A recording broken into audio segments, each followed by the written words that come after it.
नमस्कार दोस्तों। मैं जीत कुमार स्वागत करता हूं आप सभी का इस YouTube चैनल पर। और आज के इस थंबनेल के माध्यम से आप समझ गए होंगे कि आज की इस क्लास में हम बात करने जा रहे हैं कि एक अच्छा उत्तर या कैसे लिखा जाता है, किसी भी प्रश्न को समझकर उस पे बेस्ट आंसर कैसे लिखें। हालांकि मैं आपको पहले बता दूं कि कोई भी आंसर, मतलब बहुत सारे बच्चे हैं अलग अलग लेवल पर तैयारी कर रहे हैं, कोई भी आंसर अपने आप में बेस्ट आंसर जैसा नहीं होता है कि ये बहुत मतलब अलग यूनिक लेवल हो गया है। ठीक है। किसी के अकॉर्डिंग वो आंसर बेटर हो सकता है, किसी के अकॉर्डिंग वो आंसर बेटर नहीं हो सकता, लेकिन क्वेश्चन की बेसिक बेसिक डिमांड अगर आपने पूरी कर दी है तो हम कहते हैं कि हाँ, क्वेश्चन आपने सही लिखा है।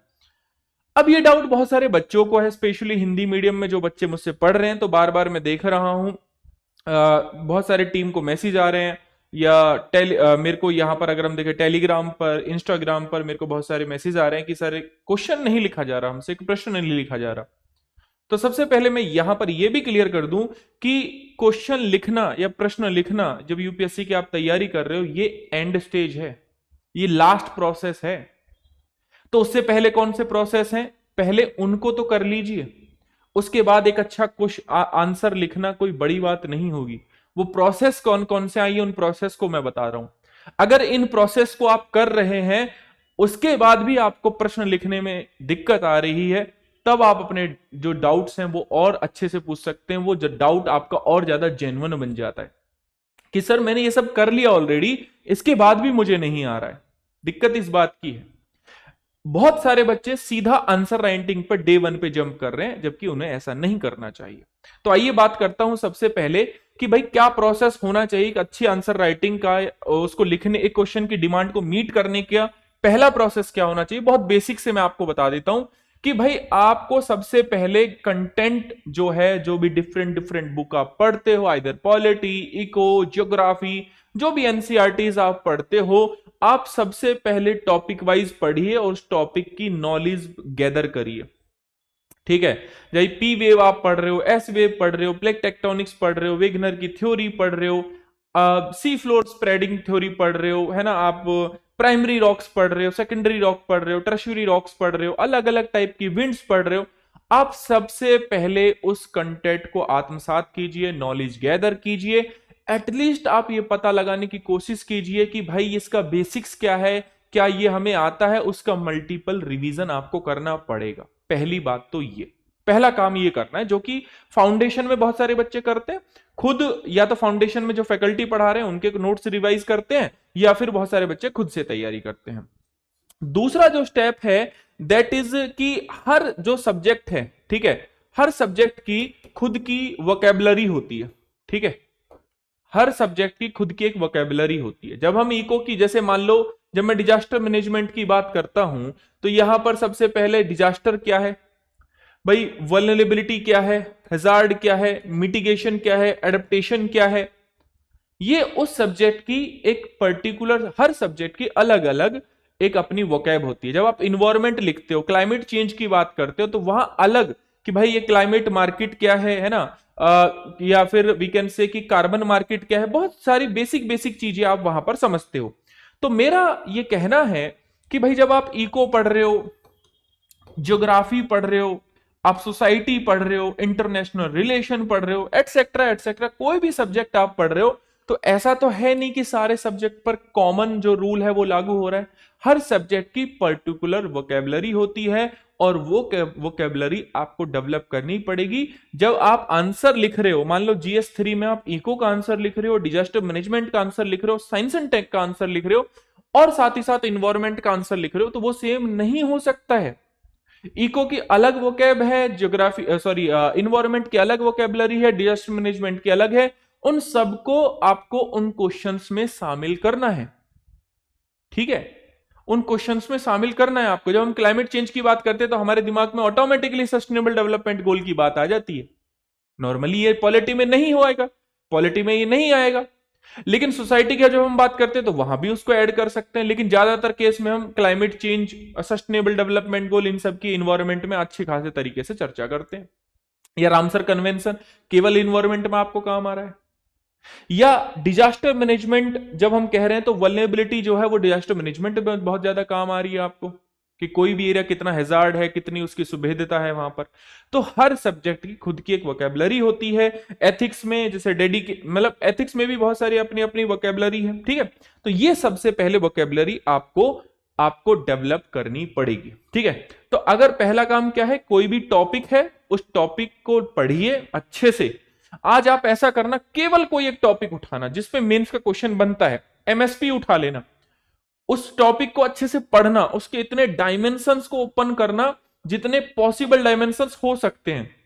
उसके बाद उसकी पर्टिकुलर वोकेबलरी को डेवलप करना कि भाई इस टॉपिक में ये चीजें इंक्लूड हो सकती हैं।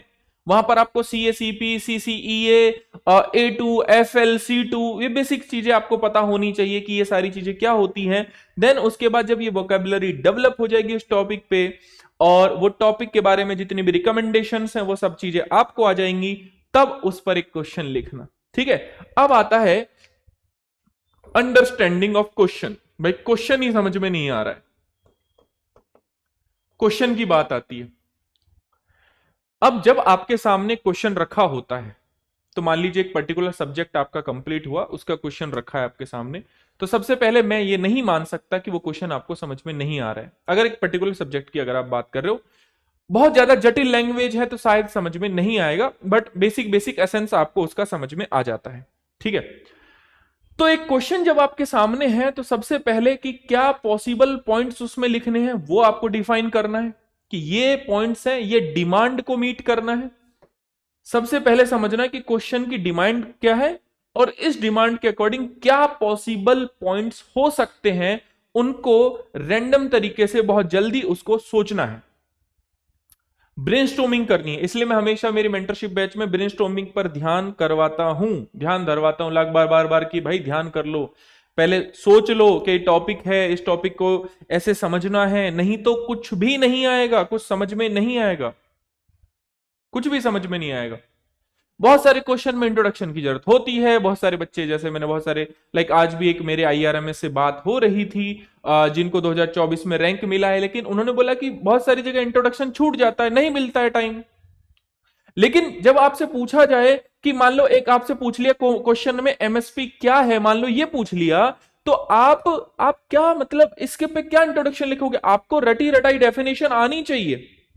हाँ, उसने फिर IRMS ने बोला कि ठीक है, इसमें एक सुझाव और ऐड कर देता हूं मैं, जो कि आप बच्चों को बताना, जो कि बच्चों के लिए बहुत काम का है, कि मान लो उनको एक डेफिनेशन कोई रटी हुई है, ठीक है, कि MSP से क्या आशय है? MSP से आशय उस न्यूनतम समर्थन मूल्य से जिसको फसल खरीद के समय किसानों के द्वारा किसानों को सरकार के द्वारा दिया जाता है। इसमें लिख देना कि ये जो डेफिनेशन है ये CACP की है, या ये डेफिनेशन जो है CCEA ने दी है।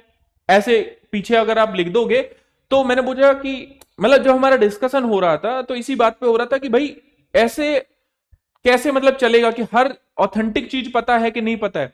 तो कह रहे कि इतना ज्यादा ह्यूज सिलेबस है, बहुत सारी चीजें, ह्यूज सिलेबस इतना जा रहा है कि हर चीज हर एक को नहीं पता है ना। बट ऑथेंटिसिटी बनानी है तो आप ये काम कर सकते हैं, है ना। जैसे जब मैं डिजास्टर मैनेजमेंट पढ़ा रहा हूं तो मैं लिखवा रहा हूं कि डिजास्टर मैनेजमेंट की जो डेफिनेशन है, डिजास्टर की जो डेफिनेशन है वो डिजास्टर मैनेजमेंट एक्ट 2005 में क्या है और United nation disaster risk reduction के अकॉर्डिंग क्या है, ये मैं नोट करवा रहा हूं।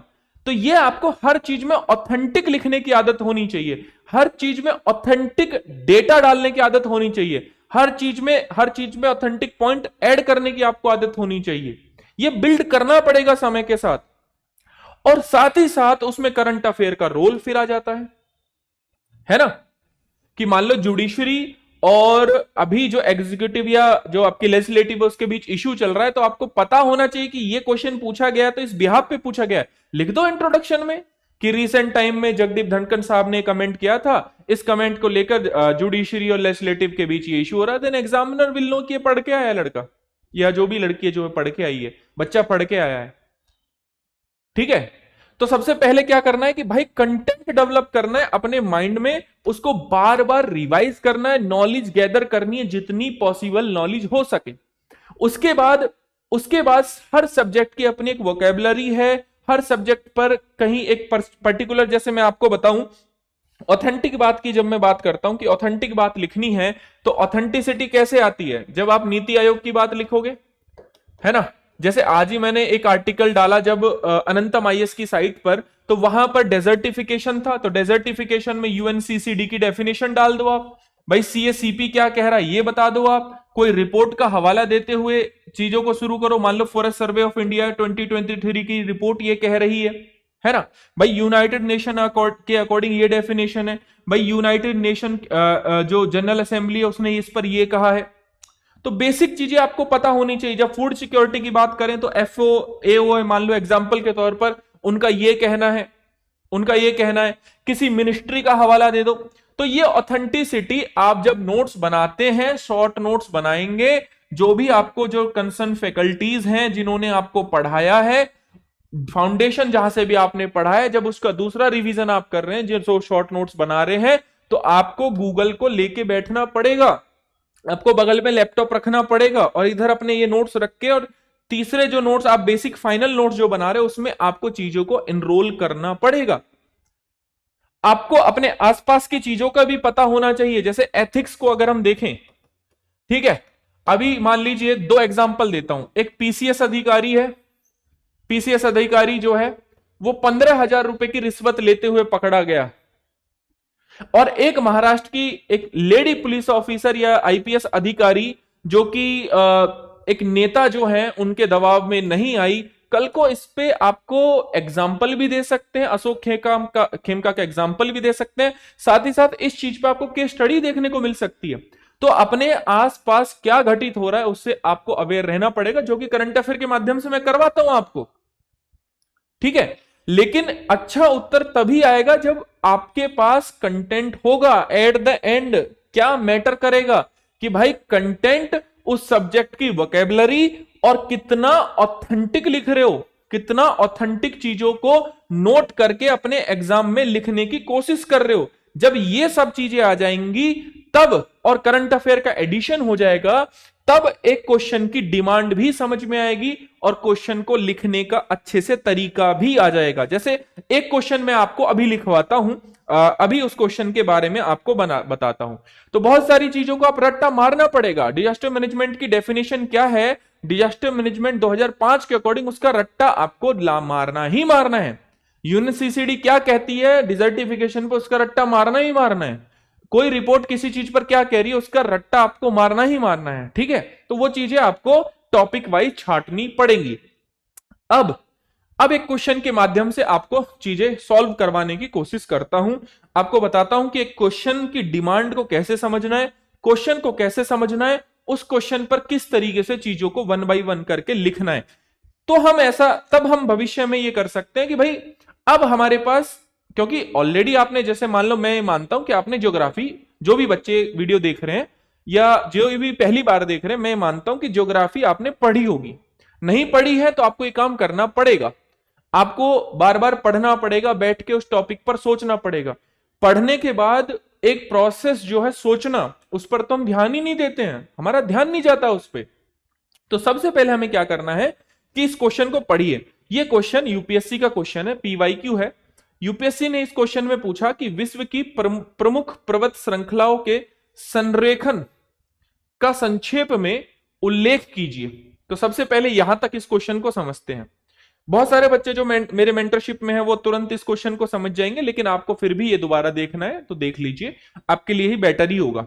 तो विश्व के सबसे पहले प्रमुख जो है पर्वत श्रृंखलाओं के बारे में बताना है, उनका संरेखन। अब बात यह आती है कि हिंदी मीडियम से जो बच्चे तैयारी कर रहे हैं उनमें से बहुत सारे बच्चे बात करेंगे यार संरेखन क्या होता है। इसलिए मैं आपको हमेशा मेरे करंट अफेयर में इंग्लिश के वर्ड्स भी आपको साथ साथ बताता रहता हूं। इस संरेखन का मतलब होता है अलाइनमेंट, ठीक है। अलाइनमेंट कैसे होती है?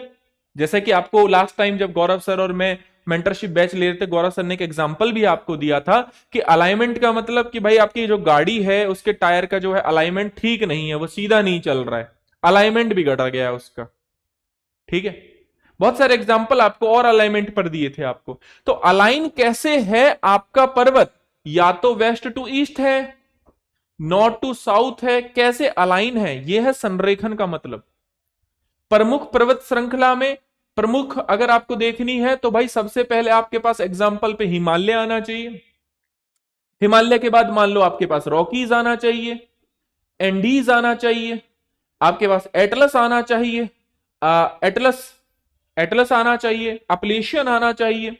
ठीक है, ये बेसिक बेसिक चीजें हैं जो आपको अगर आप इनको अगर आपने नोट कर लिया देन यू विल सी कि भाई आपको जरूरत नहीं पड़ेगी कि हिमालयन, रॉकीज, एंडीज, एटलस और आल्प्स। ठीक है, आल्प्स। ठीक है, तो ये आपको पता होना चाहिए कि कौन कौन से प्रमुख पर्वत श्रृंखलाएं। ये क्लियर हो गया। ये एग्जाम में थॉट प्रोसेस इस तरीके से बनाना है अपना कि क्वेश्चन देखते ही तुरंत समझ में आ जाए। बहुत सारी प्रैक्टिस करेंगे अभी हम मेंस के क्वेश्चंस की। हैव सम पेशेंस, है ना गाइज। तो स्थानीय मौसम की स्थिति पर उनके प्रभाव को उदाहरण सहित समझाइए कि भाई स्थानीय मौसम की स्थिति पर उनका क्या प्रभाव देखने को मिलता है, ये हमें बताना है। अब मान लो ये क्वेश्चन जब आपसे पूछा और आप मेंस लिख रहे हो तो आप इसको कैसे उत्तर इसका दोगे।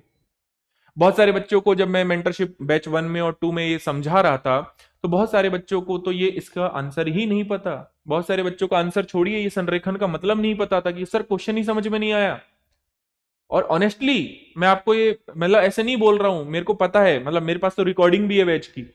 मैं आपको बता रहा हूं कि उन्होंने बोला कि नहीं ये तो समझ में नहीं आया संरेखन का मतलब क्या है। और इंग्लिश, क्योंकि हिंदी वाले जो है स्पेशली जो मेरे पास जो बच्चे हैं उनको इंग्लिश में बहुत समस्या है, जिनको मैं धीरे धीरे रिजोल्व करने की कोशिश कर रहा हूं, जिसको उनको फिर उन्होंने वो इंग्लिश में क्वेश्चन पढ़ा भी नहीं होगा। इसलिए मैं कहता हूं कि इंग्लिश में क्वेश्चन पढ़ा करो। ठीक है, तो इस क्वेश्चन को सॉल्व करने के दो तरीके हैं। ठीक है, जैसे कि भाई विश्व के सबसे प्रमुख पर्वत जो हैं वो कैसे बने होंगे, सोचो।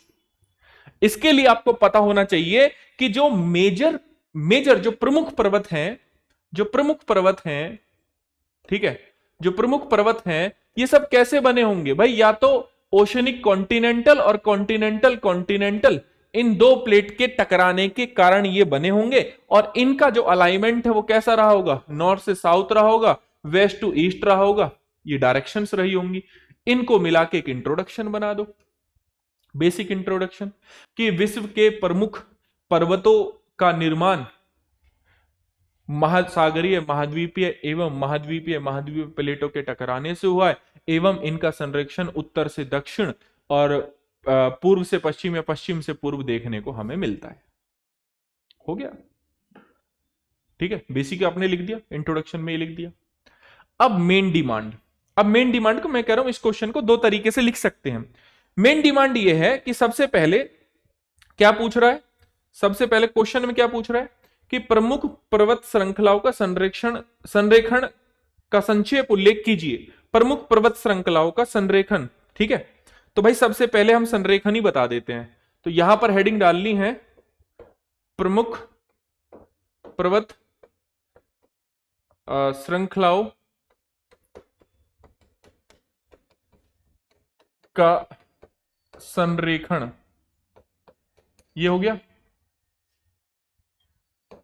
यहां से पता लग गया कि भाई ये अलाइनमेंट की बात करने जा रहे हैं, अलाइनमेंट ऑफ मेजर माउंटेन की बात करने जा रहे हैं। तो सबसे पहले किसकी बात करोगे, सबसे पहले किसकी बात करोगे? तो सबसे पहले मैं बात करूंगा हिमालय की। सबसे पहले मैं किसकी बात करूंगा? हिमालय की। लो जी, हिमालय की बात करूंगा। जब मैं हिमालय की बात कर रहा हूंगा तो हिमालय को मैं बताऊंगा ना कि भाई ये कॉन्टिनेंटल कॉन्टिनेंटल महाद्वीपीय महाद्वीपीय प्लेटों के टकराने से बना है। कौन कौन सा? कि यहां पर यूरेशियन प्लेट से और इंडियन प्लेट के टकराने की वजह से बना है। यही तो बताओगे, यही तो बताओगे। कॉन्टिनेंटल कॉन्टिनेंटल कन्वर्जन है, यूरेशियन और इंडियन प्लेट के टकराने की वजह से बना है। इसका जो अलाइनमेंट है वो वेस्ट टू ईस्ट है। हो गया 3 पॉइंट, ऐसे ही तो बताओगे। क्वेश्चन का दूसरा भाग है कि इनके स्थानीय मौसम पर क्या प्रभाव है, मौसम की स्थिति पर या क्या क्या प्रभाव है, वो हम बताएंगे आगे। 2 तरीके हैं इसको सॉल्व करने के, पहला तरीका बता रहा हूं अभी तो। और अगर लिखना है तो आप और लिख सकते हैं कि भाई ये जो वेस्ट साइड है यहां पर ब्रॉड है और जो ईस्टर्न साइड है वहां पर थोड़ा पतला है। बेसिकली जो भूभाग है वो ज्यादा चौड़ा है वेस्ट साइड, और ईस्ट साइड उतना नहीं है। तो ये आपने लिख दिया बेसिक बेसिक। ठीक है। और भी अगर कुछ लिखना है तो एक पॉइंट और एडिशन में अगर लिखना चाहोगे तो लिख देना कि भाई ये बेसिकली एशिया जो ये जो प्लेट है बेसिकली सेपरेट करती है। क्या करती है? सेपरेट करती है। किस किस को सेपरेट करती है? इंडिया को एशिया से सेपरेट करता है। ये लिख लो। ठीक है, क्लियर है। दूसरा हमारे पास जो एग्जाम्पल है दैट इज रॉकीज। यस और नो? ठीक है। अब जैसे ये जो इंट्रोडक्शन मैंने लिखा है ना, यहां पर जो इंट्रोडक्शन लिखा है यहां पर इंट्रोडक्शन, इसके बाद यहां पर वर्ल्ड मैप बना देना। वर्ल्ड मैप जैसे यहां पर मैंने एक छोटा सा मान लो ये बना दिया वर्ल्ड मैप आपने। इस वर्ल्ड मैप में यहां पर बता देना कि भाई यहां पर ऐसे बता देना, यहां पर ऐसे बता देना। ठीक है, यहां पर बता देना ये रॉकीज है, ये एंडीज है, यहां पर भाई आपका एटलस है, यहां पर ऐसे ऐसे दिखा देना कि ये आल्प्स है, यहां पर दिखा देना कि ये हिमालय है। ठीक है, तो बेसिक बेसिक चार दिखा दो, बहुत है ये चार एग्जाम्पल, बहुत है। आल्प्स दिखा दो, एटलस दिखा दो, रॉकीज दिखा दो, एंडीज दिखा दो, आल्प्स दिखा दो, एटलस दिखा दो, और ये हिमालय हो गया। तो एग्जामिनर समझ जाएगा कि यार इसको बेसिक बेसिक तो पता है। ये तुरंत इसके बाद बना देना है, ये तुरंत इसके बाद बना देना है। ठीक है, ये तुरंत इसके बाद बना देना है। ठीक, यहां पर इस प्रमुख पर्वत श्रृंखलाओं के तुरंत बाद इसको बना देना है। ठीक है, यहां पर यहां पर ठीक है, वर्ल्ड मैप यहां पर बना देना है। तो एग्जामिनर को पता लग जाएगा कि भाई हाँ, अब ये क्वेश्चन की बेसिक डिमांड जो है वो पूरी करने जा रहा है। इसके बाद हम बात करेंगे कि भाई दूसरा पर्वत कौन सा था? दूसरा था रॉकी। रॉकी कैसे बना होगा? रॉकी कैसे बना होगा भाई? यहां तो एक रॉकी जो है वो नॉर्थ अमेरिकन प्लेट के टकराने की वजह से बना है, और महासागरीय जो प्लेट है पैसिफिक प्लेट उसके टकराने से बना है। उसका अलाइनमेंट कैसा है? North to south, north to जो साउथ है वो अलाइनमेंट है। अगर और भी थोड़ा चीजें लिखनी है तो लिख सकते हो कि भाई ये जो मिडल है, मिडल से थोड़ा ब्रॉड है as compare to north and south, middle से थोड़ा सा ब्रॉड है। ठीक है, इसके बाद रॉकीज के बाद क्या लिखोगे? सेम लिख दोगे एंडीज के लिए। एंडीज के लिए तो एंडीज भाई कैसे बना होगा? ऑफकोर्स जो साउथ अमेरिकन प्लेट है और पैसिफिक प्लेट है, इसका अलाइनमेंट कैसे लिखोगे? नॉर्थ एंड साउथ का लिख दोगे। सेम आप किसके लिए लिखोगे? आप एटलस के लिखोगे, आप आल्प्स के लिए लिखोगे। ठीक है, अब इसका दूसरा भाग आ जाता है। दूसरे भाग में क्या पूछा हुआ है? बहुत क्लियर क्लियर डेफिनेशन दिया करो दूसरे भाग को मीट करने के लिए, कि मौसम की स्थिति पर प्रभाव, मौसम स्थिति पर प्रभाव। ठीक है, ये पूछा है कि मौसम की स्थिति पर क्या प्रभाव है, ये और बता दो साथ साथ। तो इसके लिए भी आपके पास सीधे सीधे एग्जाम्पल है। जैसे जब हम हिमालय की बात करते हैं, जैसे पहला आप दे दो कि भाई हिमालय में बता देता हूं मैं, हिमालय की बात मैं बता देता हूं कि हिमालय में अगर हिमालय ना होता, जैसे एक रफ मैप अगर मैं आपको बनाऊं यहां पर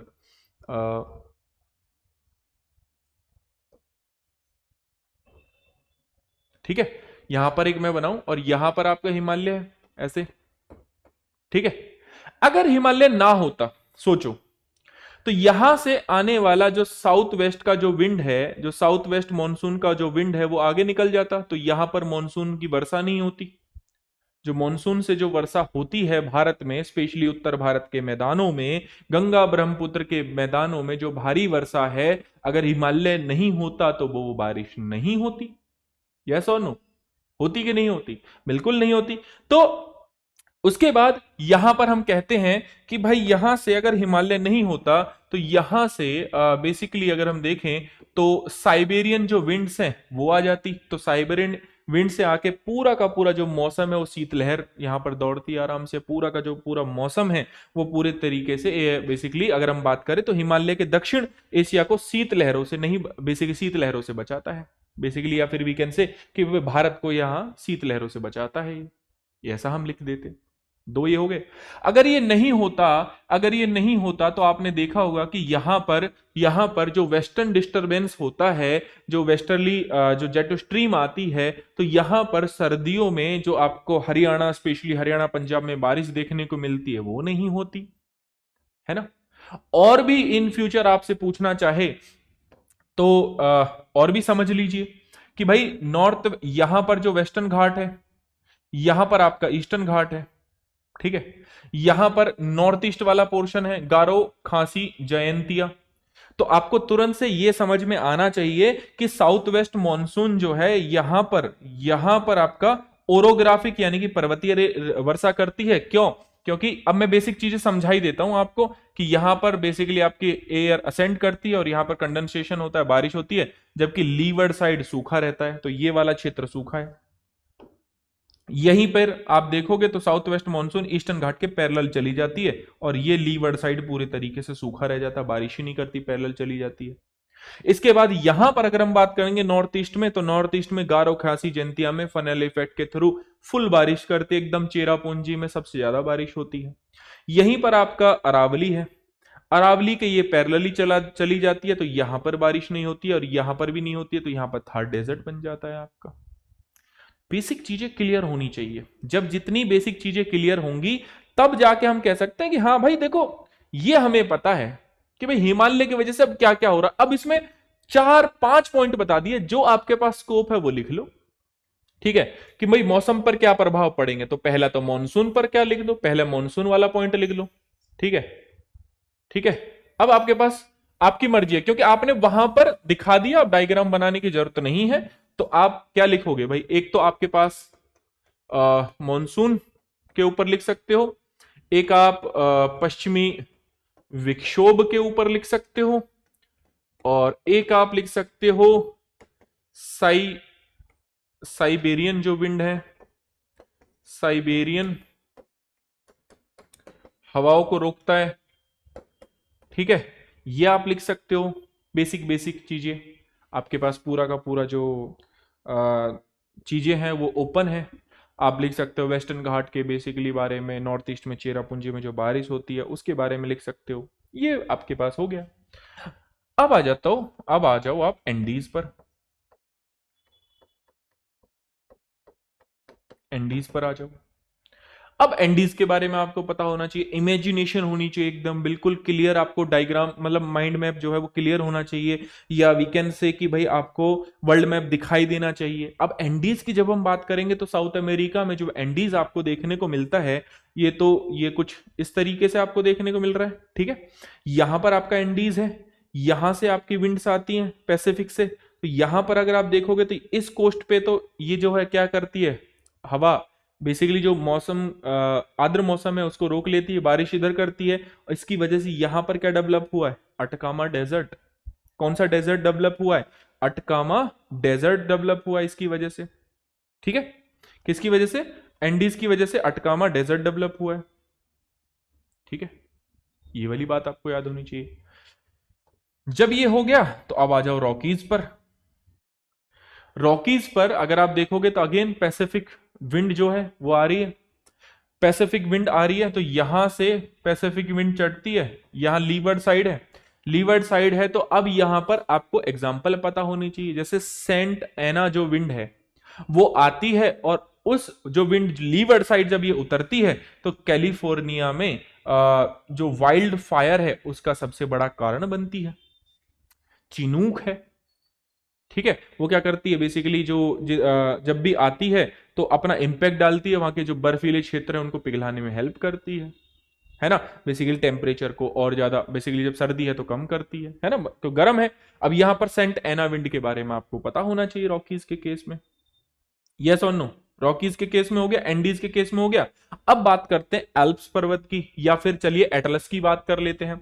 एटलस अगर आप देखोगे तो कुछ इस तरीके से अफ्रीका है यहां पर, ठीक है। यहां पर अगर आप देखोगे यहां पर एटलस है आपका, एटलस में यहां पर अगर आप देखोगे ये जो विंड आ रही है यहां से, ये जो विंड आ रही है, तो यहां पर अल्जीरिया और ट्यूनेशिया में देखोगे तो आप हरे हरे घास के मैदान है अच्छे तरीके से, यस और नो।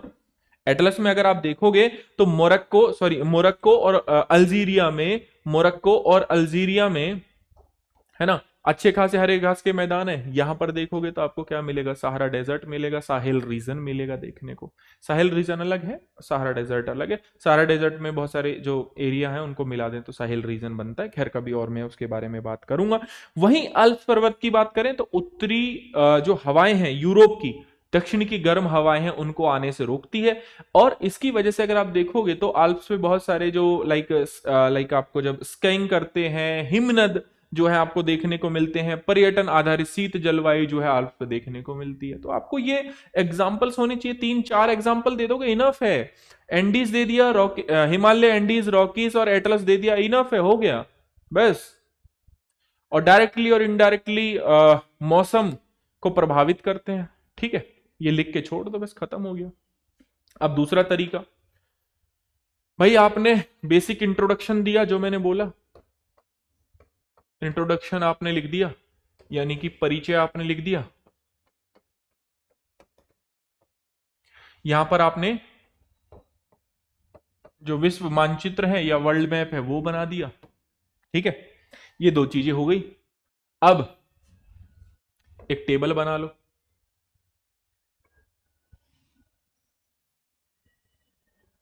यहां टेबल बना लो, यहां पर ऐसे इसको बना लो, ठीक है, ऐसे इसको लिख लो।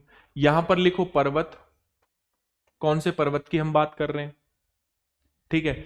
दूसरा क्वेश्चन क्या है, संरेखन, संरेखन कैसा है, यही तो पूछा है।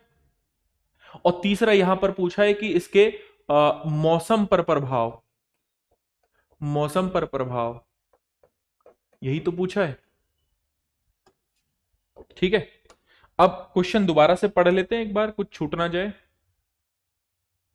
पर्वत श्रृंखलाओं, प्रमुख पर्वत श्रृंखलाओं के संरेखन का संक्षेप में उल्लेख कीजिए। तो संक्षेप में बता देते हैं संरेखन, भाई कोई दिक्कत की बात नहीं है। ये लो जी, संरेखन की बात कर लेते हैं। तो सबसे पहले किसकी बात करेंगे, मान लो हिमालय की बात हम कर रहे हैं, है ना। संरेखन भाई वेस्ट टू ईस्ट है, बना कैसे, कॉन्टिनेंटल कॉन्टिनेंटल कन्वर्जन से। कौन सी प्लेट के टकराने से बना है, बता देंगे, यूरेशियन और इंडियन प्लेट के टकराने से बना है, हिंदी में लिख दो। मौसम पर प्रभाव, अगेन मॉनसून आपके पास एग्जाम्पल है, पश्चिमी विक्षोभ है, ठीक है। इसके अलावा जो साइबेरियन विंड है, हवाएं, शीतलहर, हो गया। अब आओ एंडीज के बारे में लिख रहे हैं, कॉन्टिनेंटल ओशनिक है, कॉन्टिनेंटल ओशनिक है, नॉर्थ टू साउथ है। कैसे बना है, कैसे बना है, कौन सी प्लेट के टकराने से बना है, भाई आपका साउथ अमेरिकन प्लेट और पैसिफिक प्लेट के टकराने से बना है ना। किसी को स्पेसिफिकली नाज़का, कोकोस, ये सब प्लेट को मेंशन करना है तो कर सकते हो रॉकी एंडीज में, है ना। बट ठीक है, ये वाला ठीक है, ब्रॉडर लिखोगे तो ठीक रहोगे। अलाइनमेंट कैसा है, नॉर्थ टू साउथ है, ठीक है जी। मौसम की बात कर लो, भाई आपके पास अटकामा डेजर्ट है, वेस्ट हिस्से पे क्योंकि ओरोग्राफिक रेनफॉल हो रहा है, और लीवर्ड साइड में अटकामा डेजर्ट बन जा रहा है, ठीक है जी। रॉकीज है, रॉकीज के बारे में लिख लो, कॉन्टिनेंटल ओशनिक है, North American plate, Pacific plate, north to south है। अब आप बता दो, एक तो सेंटा एना विंड के बारे में बता दो। इवन क्योंकि यहां पर एक चीज और मैं बताना भूल गया था कि यहां पर अगर आप देखोगे तो यहां पर, एक सेकंड, वर्ल्ड मैप में अगर आप देखोगे यहां पर, तो यहां पर अपलीचियन माउंटेन है, ठीक है। तो होता क्या है कि जब ये विंड यहां पर आती है तो यहां लीवर्ड साइड है, लीवर्ड साइड है, तो इन्होंने क्या किया कि ये जो अपलीशियन माउंटेन है, कुछ टाइम के लिए इन्होंने ये क्या करा यहां पर, क्योंकि ये विंड जब हल्की विंड है ऊपर चली जाती है, जब ऊपर उठती है तो यहां से वेस्टर्ली इसको लेके जाती है। तो एप्लीशियन माउंटेन ने क्या किया कि यहां पर विंड को ट्रैप कर दिया, तो इसकी वजह से यहां पर हीट डोम बन गया। क्लाइमेट चेंज तो हो ही रहा है, तो हीट डोम बनता है, ठीक है। तो भाई अब यहां पर बता सकते हो कि कैलिफोर्निया में आगजनी होती है, इसकी वजह से हीट डोम बनता है, ये बता सकते हो, चिनूक का एग्जाम्पल दे सकते हो। इसके बाद आ जाओ एटलस पे। एटलस में आप आओगे तो भाई यहाँ पर कैसे कैसे बना है एटलस वो बता देना है। और जो एंड में मैंने बताया कि भाई यहाँ पर जो अल्जीरिया है, मोरक्को अल्जीरिया है, यहाँ पर हरे भरे घास के मैदान है, अपोजिट साइड में सहारा मरुस्थल है। किसी को और लिखना है तो आल्प्स के बारे में लिख दो, 4 लिख दोगे, 10 नंबर का क्वेश्चन है, बहुत है, ठीक है। बस इनफ हो गया, इतना बहुत है।